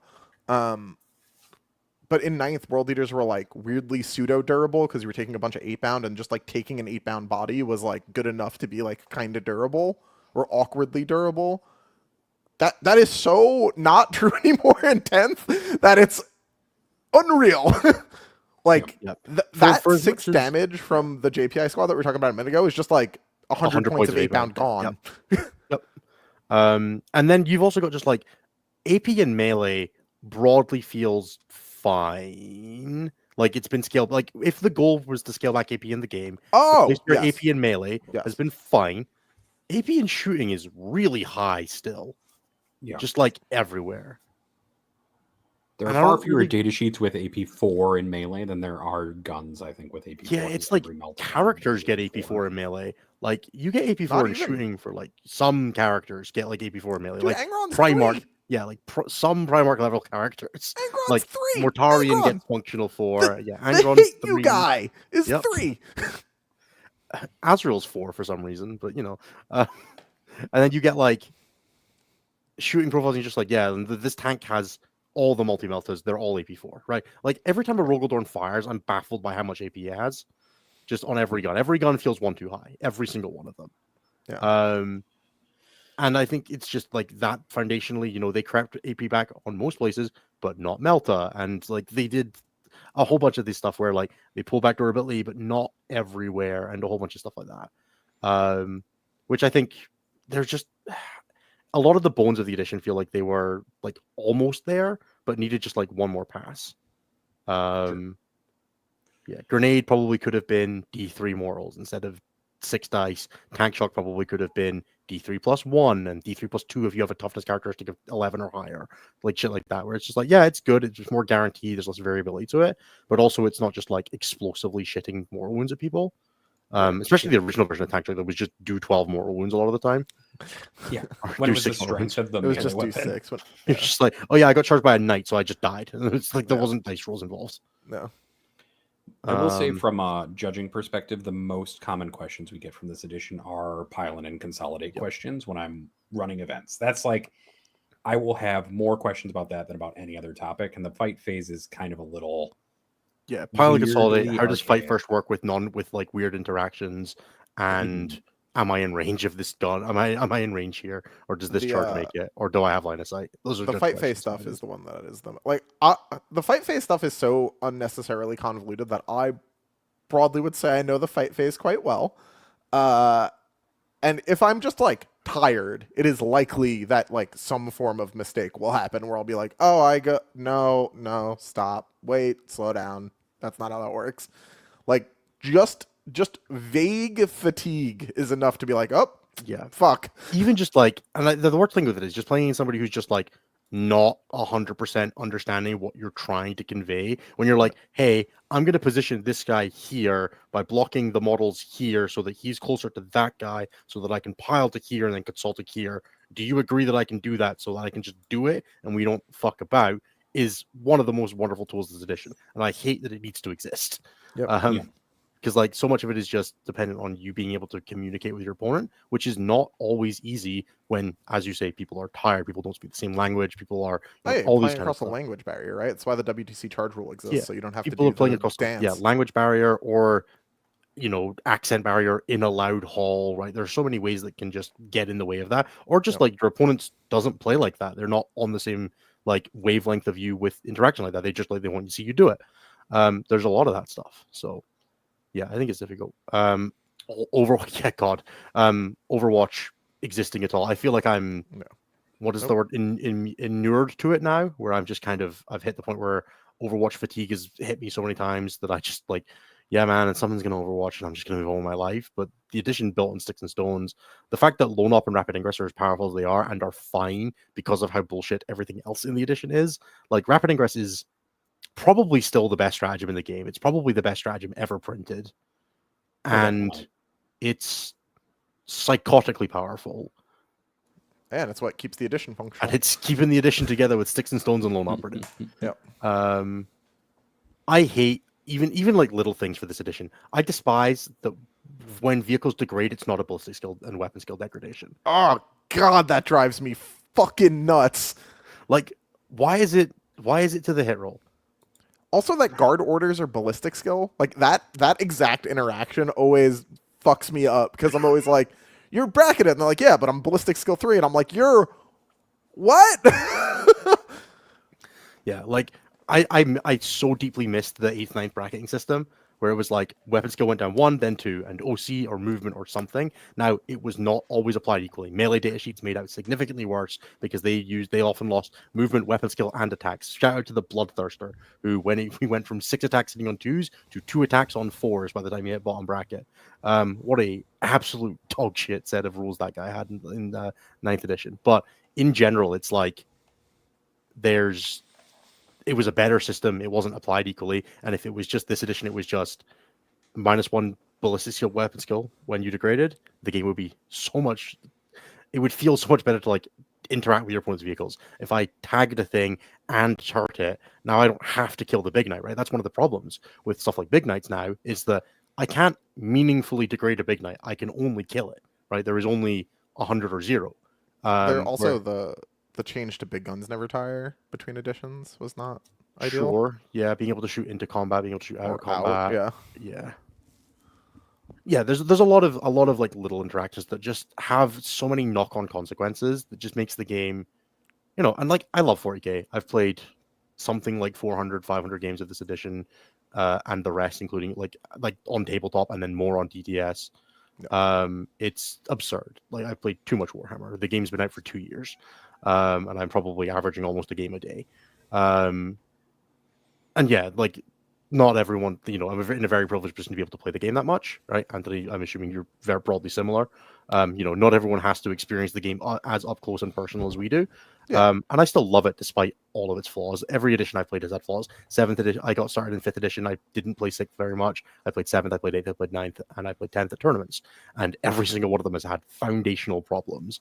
And the ones in 10th edition are significantly easier to work around and through, but they change the game a lot in ways that are, that have consequences. I prefer this game to 9th edition broadly. I prefer it to 8th edition significantly. I like it about as much as 7th edition, but I'm also a psychopath who enjoyed 7th, right? It's just, Yeah. there's a lot going on.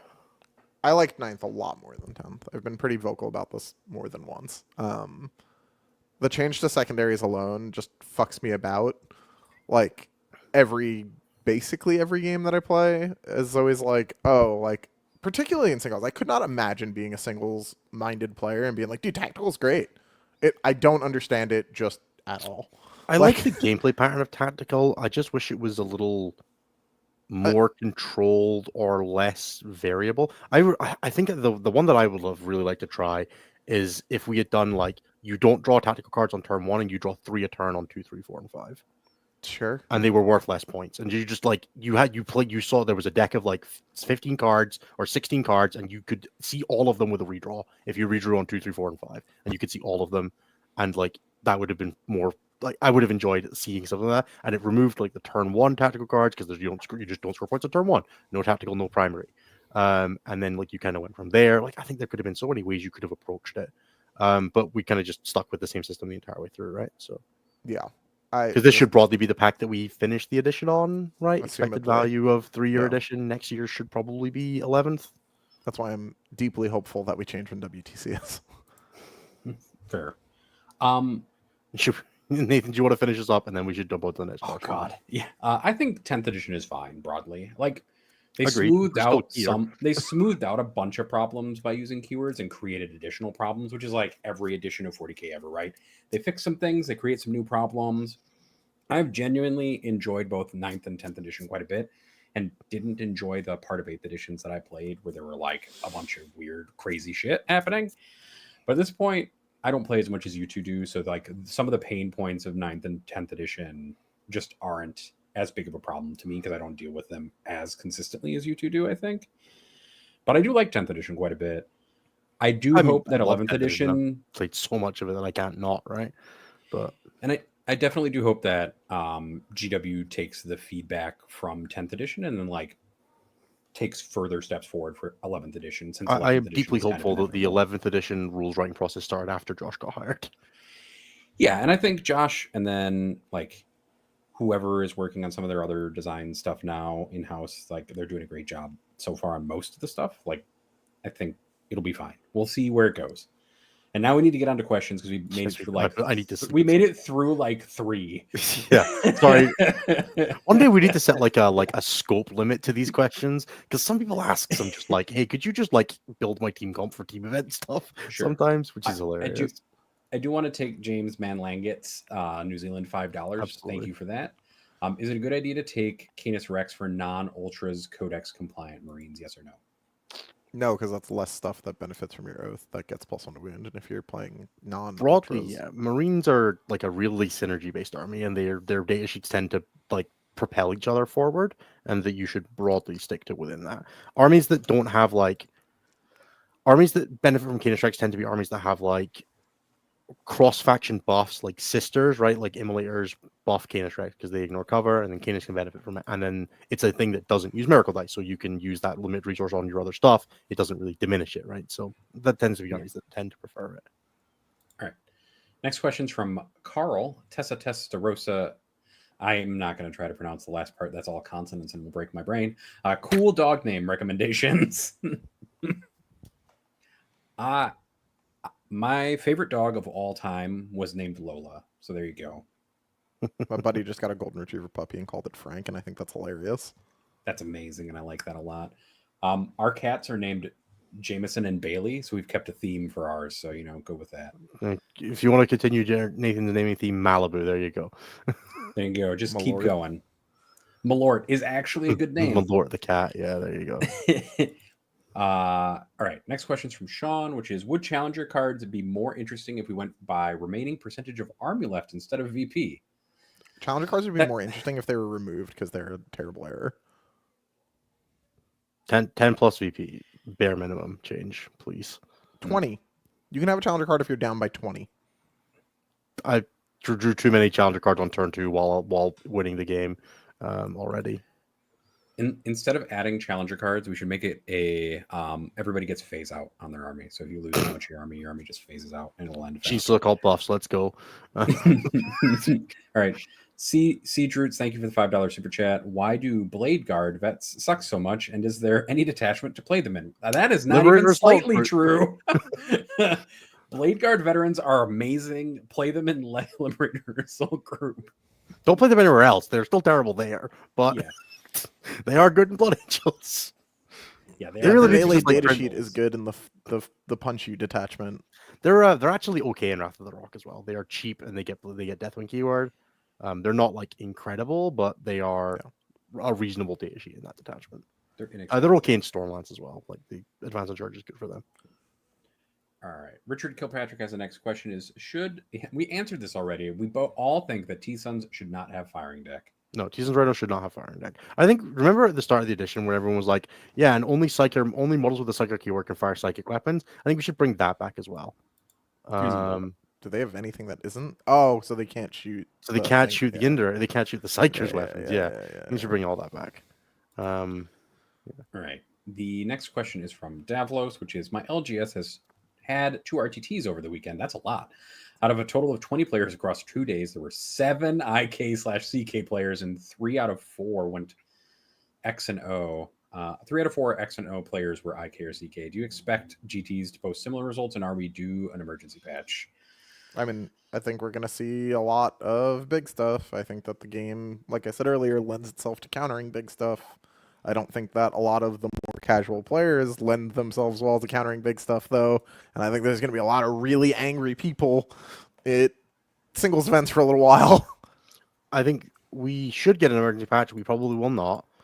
You will probably see similar player representation numbers, but I don't think you'll see the same like rep numbers once you start adding more rounds to tournaments. Partly because they'll play each other more, right? The more you play more rounds. And partly because, once people are used to playing against them a little more, lists will develop the answer to the metagame. It is always a thing that happens, right? Like, even if the metagame has to suck for a bit, some armies will embrace the suck and will be good in this new environment. All right. The next question is from Pius, which is: as a one trick of an army who struggles into big knights, is it better to tech to improve the matchup or give up on it and write it off as a loss?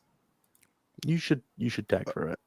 It depends on what you're playing, because like armies don't typically struggle into knights. Like builds and detachments might, but it's generally, in my experience, somewhat rare for just a faction wholesale to not be able to kill big stuff. Yeah, maybe you need to play 3 Paragon squads in your sister's army now, but. Yeah. All right. Next question is from Georgie Boy. Another question. It is not. It's just a shout out to Georgie Boy and the rest of his team, which I will quickly grab for winning the most recent Vibe Check League. If you'd like to participate in the next Vibe Check League, you can check out patreon.com/statcheck. So congratulations to Ma Jr., Georgie Boy 39, Josie C, I'm a T-Rex, and Simon H from the Malice Discord Ping Support Anonymous group for winning the Vibe Check League. Also, congratulations to Wesh, who had the same match points and less differential, and Codex Eldari Victim Support Group for also finishing on the same match points in 2nd and 3rd, respectively. Congratulations, guys. All right. The next question is actually a question is from Matt Rubens, which is how do you stick with an army as you're hobbying it up and practicing? I find it takes me a fair few months, 6+ to hobby an army, and by the time I've started painting, something new catches my eye, or I'm no longer as interested in playing the faction. I think maybe that's me who's best suited to this question as somebody who also takes that long. I have found more recently that I just have to focus on like a couple core factions, and so by the time that they're all painted, and like, you just have to force yourself to do it. You have to find the factions that you love playing, sometimes by testing them on TTS and models that you love and that you're just going to focus on. Or So I have really just have to lower your standards for painting. Or Yep, just own or you less have to do shit. that. Just like accept that you're not going to own 4 armies and have someone do it for you. You can also do that. Borrow And from honestly, friends, I would also strongly recommend. No. Yep. Borrowing from friends is great. I borrowed that Greater Demons based demonic incursion army for an RTT, and that was just a great choice because I got to play that army and it was all painted and I didn't have to buy or paint any of it. All right. Next question is from Thomas C, which is how do I keep chasing the meta and not getting made fun of by Isaac? Make fun of Isaac back. What? He's like the easiest target in the world. Shit talking is a skill that you should pick up. It's important. It's very important, specifically in the StatCheck Discord. If you're not doing it, you're like, if you're an active poster and you're not shit talking Isaac, like, what are you doing? John Johnson has the next question, which is the insidious Adam Camilleri got super excited about a 3-man Biovore unit and tunnel snakes for actual damage. Is this the newest maybe Australia is cooking, like 30 Terminators, or are all the long distance flights finally melted his brain? I want to be clear that 30 World Eater Terminators at no point has been cooking. I got in trouble last year for not cooking. I got in trouble last year for how I reacted to that when the lists went live with our team.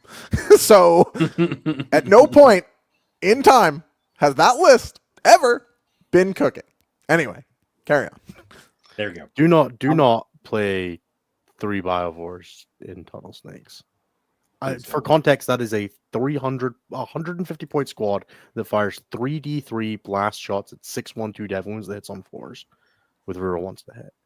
Do you even make multiple Can you even make multiple spore mines with that unit, or is it just so one? The unit will make one squad of 3 spore mines, is how that interaction works. Do not do that. That is more points than an Exocrine. Yeah. Also, I'm so amused by referring to Adam Camilleri as insidious. It really makes me chuckle a little bit. For 10 points less, buy an Exocrine, please. Fair. Fuck. All right, the next question. Where was I? Son of a bitch. Here we go. Thank you for the question, Jeff, who continues to have my favorite name of Death Company Forklift. Assuming that 11th edition is going to be a 10th edition 2.0 and won't be fundamentally rewriting the core rules, I think that's a very brave assumption you're making. God, I hope so. What are some changes to the game? We kind of talked about this already. If you go back and listen to us talk about kind of the problems with 10th. Listen. Games Workshop, Josh, if any of you fucking watch this show, please, if you're going to change things but keep 10th, just don't touch the charge phase. Just leave it alone. It's not great. It could be a lot better. Doesn't matter. Stop fucking with it. If every time they touch it, it gets worse. Just leave it. If I could make one suggestion alone. Make the unit move closest to furthest to just remove the bullshit a little bit. No, make it, like stop. No, do it. Tyler just woke up from a nap and he's already engineered a way on how to break that. Just leave it alone. Just don't touch it. You're gonna wake the fucking triangle demon and don't do it. Just yeah, but he's on our 3 sides of the triangle, so it's okay. Pythagoras will wake up from his crypt and like doom us all. Yeah. And do we need a Pythagoras curse on top of everything else we got going on right now? No, we fucking don't. So just be fucking cool and leave the phase that you fucked up between editions alone and don't fuck it up more. Thank you. Fair. All right. And then George Boy has a second shout out to Josie for taking top overall player using exclusively World Leader detachments that Anthony says are not bad. A shout out. Sorry, this is a question that I'm talking over you intentionally. I know. All right. The next actual question is not a question. The next question is from Ryan, which is, what tips would you give on how to decide on a list going into an event? I think that's too long of a question, but maybe our top tip. Play the thing you like the most, or that you think is best for the metagame, or steal a list from somebody who knows better than you do, are probably my 3 easiest suggestions. Yeah. I do think net listing is just the thing that folks need to do more often and be okay with doing it. I steal basically all my lists from Innis, and that's fine. Just do that. Yeah. All right. Next question is from Chris Polly. Is what tier 3 or 4 team do you think is going to make the biggest splash this year at WTC? It's Canada's year. They're a tier 2 team. I was going to say Singapore, Thailand, maybe, but that's way funnier. Didn't Singapore, Thailand split? Aren't they Singapore and Thailand now? Did they? I have don't know. absolutely no idea. I thought they did. I could be wrong. Okay. I think They Thailand. split. I think that sounds right because Thailand. Isaac's playing for As a Thailand. team. It's probably clearly just don't know China, what right? to say. Like Mhm. China has a full team this year of people like that are actually like they compete for it instead of just being people who could make it. That seems reasonable. I guess we'll see. So high hopes for China. I need to look at what new teams. I'm we've just got trying to this get my year. social credit score up, guys. You gotta. That's fair. Yeah. Yeah. Fair. You do that what you makes need sense. to. It's Yeah. All right. Kells has the next question, which is, what are your thoughts with Drukhari into Knights? Do they have enough damage and mission play? I mean, I guess you can hope that Darklances do the thing that you need them to do. I mean, you don't have to run just Dark Lances, it's Drukhari. It's true. If there's could an army that run- can fit more Haywire than God, it's definitely Drukhari. Drukhari gets to roll a lot of chances at 4s, both Mhm. to hit and then to wound. As far as matchups go, it's probably one of Drukhari's best, right? Yes. Like we can Correct. put, like you can put that sliding scale from like good to bad or wherever you want. Wherever you It's want. definitely towards the top end of wherever you put that top end. I agree. Fair. So if you I think Drukhari is love- really good, I bet that it's a really good matchup. And if you're like Anthony and you think Drukhari is garbage, it's I probably would say it's that. probably the best of their battle. I'm putting words in your mouth. It's okay. I think it's really funny that if you came to the show in 10th, you'd be like, Anthony really fucking hates Drukhari, dude. Like, what is it about them that just makes him so... He just really fucking hates them. As we all know, comparison is the thief of joy. Yeah. The thief of joy. Damn. We're getting real philosophical as I move to the next questions. Yep. God damn it, Isaac. You can't ask 4 questions. You can ask He 4 has, questions. so let's just Yeah. speedrun it. Come on. Fine. What do you call a group of ghost keels? That is Dead. Unplayable. Our EC kind of screwed with 3 to 5 big night lists running around. Probably. No, because Probably you still not. get to play against big night players as you see, so you'll be all right. Fair. All right. Where's that third question? The third question is, do Thousand Sons have a game in tonight's? Yes. Yes. Seems like they have the damage, but curious what other people think. They just have Do- the do damage. Keystone Do and they Sons not have a charges. game? Does fucking Tiger Woods play golf? What the fuck do they have a game? Jesus Christ. One of my clients told me that he had a solo sorcerer do 26 damage to his big knight in a game. Fuck. I'm gonna be honest. The army that is really good at carving individual targets into tiny pieces is gonna What are you standing on an your army- objectives, bro? Where are you standing the knights? Are they on the circles? They don't need to be on circles. Do you know what I just think they should carve do? them Actually, I think the apart change that with rubrics other need things. is they should require the opposing unit to be touching the 40mm disc specifically to get their rerolls. I agree. That's a good idea. Mhm. All right. And then the final question from Isaac is, can we all make fun of Ben Jurek for failing his Temporal Surge move? Temporal Surge roll and D6 move roll 3 turns in a row in the K-Suns mirror at our RTT finals. How do you fail spells as Thousand Sons? Yeah, you just use the other guy if you You fuck just it keep up. going, right? Like you just, oh no, oh no, oh no. All right. Nick K has the next question, which is, starting to sour on Subterranean Assault Nids a bit. What have your impressions been with more games? It's good. It's not broken. It's really strong. Yeah. It's not. It's still Nids. It's definitely like Nids Plus, but it's Yeah, very It's good. Nids Plus, but Nids Plus is still not Thousand Sons. And in a world where Thousand Sons are here, it's hard to be not Thousand Sons. That, you know what? That's fair. I will say it's the most fun I've had playing Tyranids All Edition. It's really fun. It's a genuinely really cool detachment. I think it's got a ton of power. It's really easy to build bad lists still That's true. because people, and I think this is what my video on Wednesday, Thursday, Friday is going to be about, is about people just like building bad lists because they look at the thing and they're like, oh, let me play this datasheet that's unplayable, but it becomes interesting because of the detachment instead of just playing things that were already good and that become better because of the detachment. I Yeah. hate it when people do that. People are bad at evaluating data sheets. The Wrath of the Rock video inspired me because people keep asking about Centurion Devastators and Wrath of the Rock, and I'm like, guys, I don't understand what it is about this data sheet. Like, people look at it and they're like, -1 to wound on my toughness 7 models. This will make them playable. Instead of realizing that like nothing that Centurion Devastators do is a thing you want because they move 4 and they are a shooting unit. So I don't Slow really gun, notably, slow gun notoriously not necessarily is good. Yeah. Slow gun frequently poor. Yeah. All right, yeah.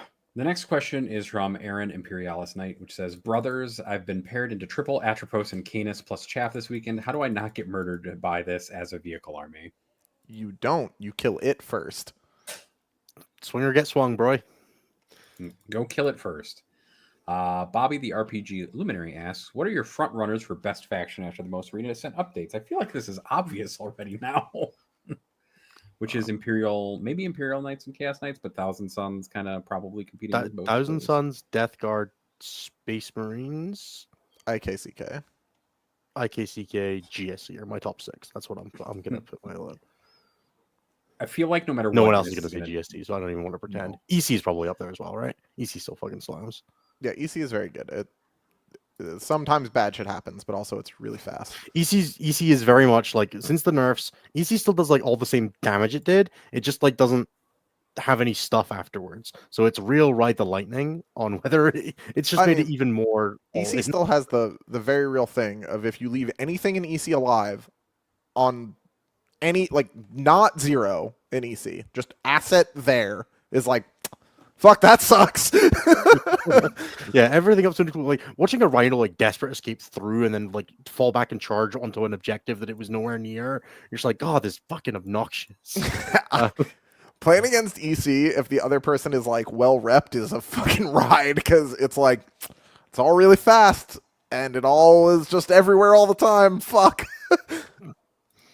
Yeah, I think EC are up there. Yeah, there's a lot of armies are really good right now. But I think Thousand Suns and Death Guard are just batting slightly different to everyone else, and then everyone else is like, there are armies that can compete, but it's not like fun. Right. That's fair. All right. What is your ideal climate to live in? Scotland or Scotland's Iceland. pretty great. I really like it here. It's like it's not never that hot. Even when it gets cold, it's not like It wasn't that that bad. cold. Yeah. I like Scotland. Scotland's pretty great. There's a reason I we still are live all here.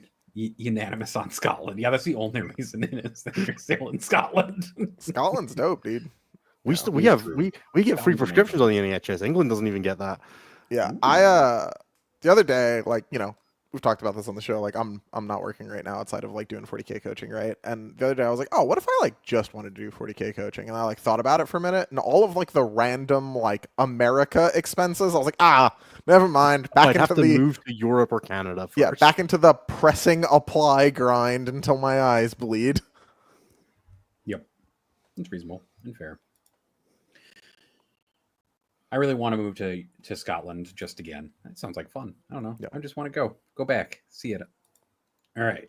Frankie Fresh asks, is it the end times yet? Hopefully not. It seems they haven't printed an Iron Hand. Actually, I take it all back. The harbinger of death. Iron Hand's detachment in the next day is slate. There you go. Damn. Don't do it. Games Workshop. No. Don't do it. You can do it in June of next year. Is when you can put out an Iron Hands, whatever you want. You can bring Ferris back. Fuck it. You stole Fulgrim's other kill already. Just don't do it with any amount of shelf life left. Or, if you're going to do it, only do it before WCW if Innis is going. That's the only two times. It's that it would this, be acceptable. it comes out next data slate, and WTC moves to May. You get both. Sure, that's fine. I don't want it to survive to WTC. No, it It- survives to WTC. It survives. No. That's not what I was saying.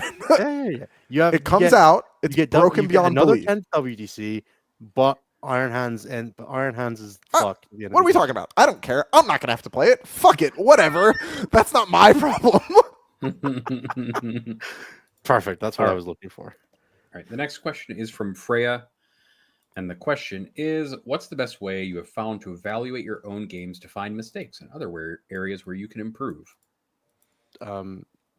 Take some pictures would be my immediate suggestion, right? Like it's really easy to kind of like put your headspace and be like, this is what I was trying to do, and then look at the picture and be like, but that's not what I did. That's probably like the easiest starting point is like look at like take some notes on what you thought your plan was, look at your pictures again, and evaluate how well you like aligned with what your plan was, and then like stuff like that gives you like a decent amount of ability to actually review what you're doing, because don't look at your plan when you're doing it. Like come out of the game, give yourself a bit of space, and then jot down some notes. This is what I was trying to do, this is how I thought I was going to do it, and then look at the pictures. You can be like, did I actually execute that? Was that the thing that I actually did? Did I get it wrong? Did I approach differently? Did I take unhealthy risks? Did I take good risks? What did I do well? What did I do wrong? Right, and just kind of go through that process with yourself, and actually challenge your assertions on the things you did, because it's really easy to be like, oh yeah, if I done this differently, and then you look at the picture and you're like, I actually didn't even remotely try to do that, and what actually happened is that I didn't move that unit in my backfield for 4 turns, and that could have scored me all the cards I didn't get on turn 5. Right, like actually look for the problems and like the causes of them, and having pictures to actually do that with is much easier, because you will forget things, you will forget the details, and details matter when you're playing, especially close games. Anthony? I mean that's correct. I mean the things that I do are not replicatable, right? When I play a game, I ask the entirety of the people that are on the Team USA that also watched me play it what I did wrong, and then we talk about it for an hour and a half, and that's just not like a replicatable thing. So like, sure, yeah, fair. Do that. Hire a coach. Excellent options. Okay, Frank has 2 questions. First one is, why do people dislike Purge so much? It's just so different to every other mission. That's bad. It rewards building a list in a way that none of the other missions reward, which makes it very volatile for the average game. It also just like different incentives. Warhammer wants you to play a certain way, and this game comes in and it's just like, nah, fuck that. Exactly. It's the same reason I don't like supply drop, because it makes it all so end game weighted. But yeah. I don't like supply drop now that we have hidden supplies. I just like missions where you can't score for your home field. I do. Unrelated. I do appreciate that. I actually like new hidden supplies a lot. So new hidden supplies is cool. Don't recommend it on search. It's a little rough. But other than that seems tough. Yeah. But like in Crucible, it's fine. Yeah, Crucible, Hammer, it's fine. Yeah. The second question from Frank is, which movie are you guys more excited for, Superman or Fantastic Four? I'm a Fantastic Four person at the moment because I like the vibe of it. It's got like a cool 80s vibe going. It seems like a more interesting villain. It's got Pedro Pascal in it, so I'm kind of there. It does also have Pedro Pascal in it. I'm waiting for Rings of Power season 3, dude. Come on. I will also take that. Power. No, they got a 3rd season. They put so much money into it that it's got like enough to coast for a while. Which fantasy show did they cancel then? Wheel of Time. Wheel of Time got canceled after like season 5. I stopped watching that like midway through season 1 because it was murdering me. Isn't it just like not the books, and as long as you like never read the books, it's fine? That was what I got out of it. It was that it was just hurting my soul because I just wanted the books on screen and it wasn't that. And I was like, well, it's not for me. That's fine. I'm sure someone's enjoying this. It's not me though. It was a perfectly, if you just treat it as like random fantasy story 6, it was fine. Yeah. See that top shelf up there with that's the Wheel of Time books. I unfortunately couldn't do that. Yeah. So fair. All right. The next question is from Jeff, which is, do you think the toughness change, easier to wound, and the points changes, opening up more builds were in a vacuum? Yeah. We talked about this really early on, actually. This is about whether or not those things were buffs when they got their points changes, and we kind of seem to agree that those were ended up being buffs. They're only buffs. Changes. Yeah. There's no part of this that was I don't was a think nerf. Imperial Knights needed the points changes at all. I don't think Chaos Knights needed them as big as they got. and I stand by the fact that no knight should be less than 350 points. I don't think I feel this way about big demons too, and we've talked about this before, Yeah. but I don't think like big shit like that's point cost should start with not a 4, and they should just in A bloodthirster should like criminally warp the game around it. Yeah, when a bloodthirster, they should just like move 18 and fucking kill you on contact. Like, it should just like it should be there, and you'd be like, Play on oh bigger fuck. boards. You need to play on bigger boards for that. No, these boards, 400 points, moves 18, fucks you up, doesn't get to leave afterwards. Like, that's the thing. It literally stays there and screams at you. That's what it does. Yeah. Also, while we're at it, give Angron a flamer. Anyway, Anger gets a plasma pistol. give me something. Why does he not? That is hazardous and has a different rule where it does kill him.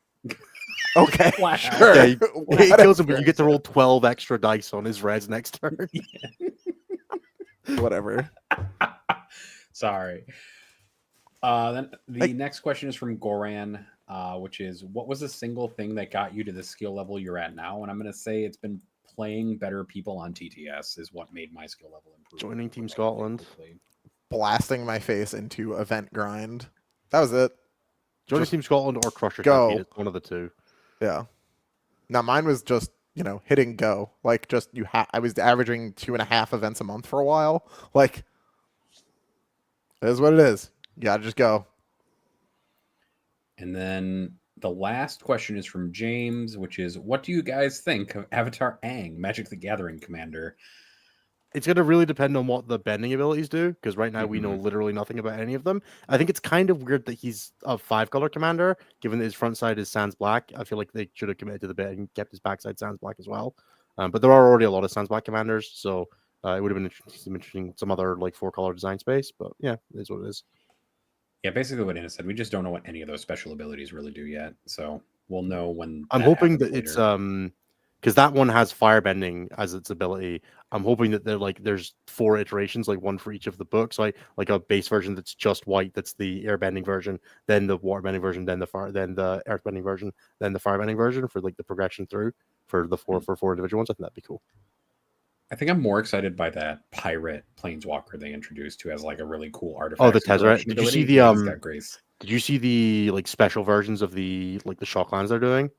I haven't seen those yet. I haven't looked at the Magic. They're so cool. event You should definitely have a look. They're super. I'll go look at Magic Con reveals. I only saw the Aang one and that pirate one, and I was like, I really like this pirate one. The Aang one, I have no idea what any of this fucking means. All the Edge of Eternity stuff looks super cool, and it's definitely going to cost me some money when I get back from WTC. But for the time being, I'm going to be very careful.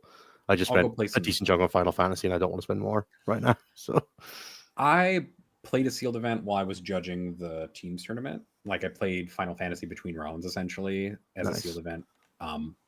But I came back to the States and was like looking around, and I was like looking at prices. I'm like, I'm not doing this, guys. It's like $100 for a collector's booster. I just bought singles. I just bought a few singles.